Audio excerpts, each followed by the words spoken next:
මම පාසල් ගියේ මුලින්ම කරන්දෙනි මධ්‍ය මහාවිද්‍යාලයට. ඒකෙන් පස්සේ මම ගාල්ල රිච්මන්ඩ් විද්‍යාලයට ක්‍රීඩා කරා. 2020 under 19 World Cup එකේ මම ක්‍රීඩා කරා. ඊට පස්සේ 2022 මම ඉමැජින් ටීම් එකට සිලෙක්ට් වුණා.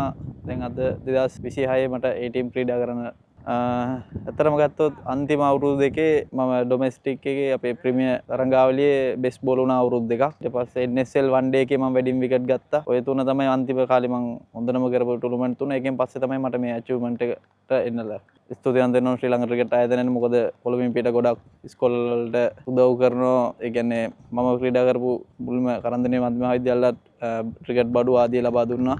මම එහෙ ක්‍රීඩා කරේ මැටින් මේක. ඊට පස්සේ ගාල්ල රිච්මන්ඩ් විද්‍යාලයට තිබ්බා. එතනින් පස්සේ ඔය කොළඹට ආවේ under 19 සෙල්ලම් කරනවා. ඊට කලින් මට ඔය under 19 provincial ඒ වගේ under 15 provincial වගේ ටූර්නමන්ට් SLC එකෙන් අපිට සංවිධායක කරලා තිබ්බා. ඒවත් මට ගොඩක් උදව් වුණා. එතන ගොඩක් සතුටුයි. පහුගිය කාලේ මම ඩොමෙස්ටික් perform කරපු විදිහට මට අද මේක achieve කරන්න ලැබුණා. තව එක step එකක් තියෙනවා. මම ඒකට කොහොමද try කරනවා.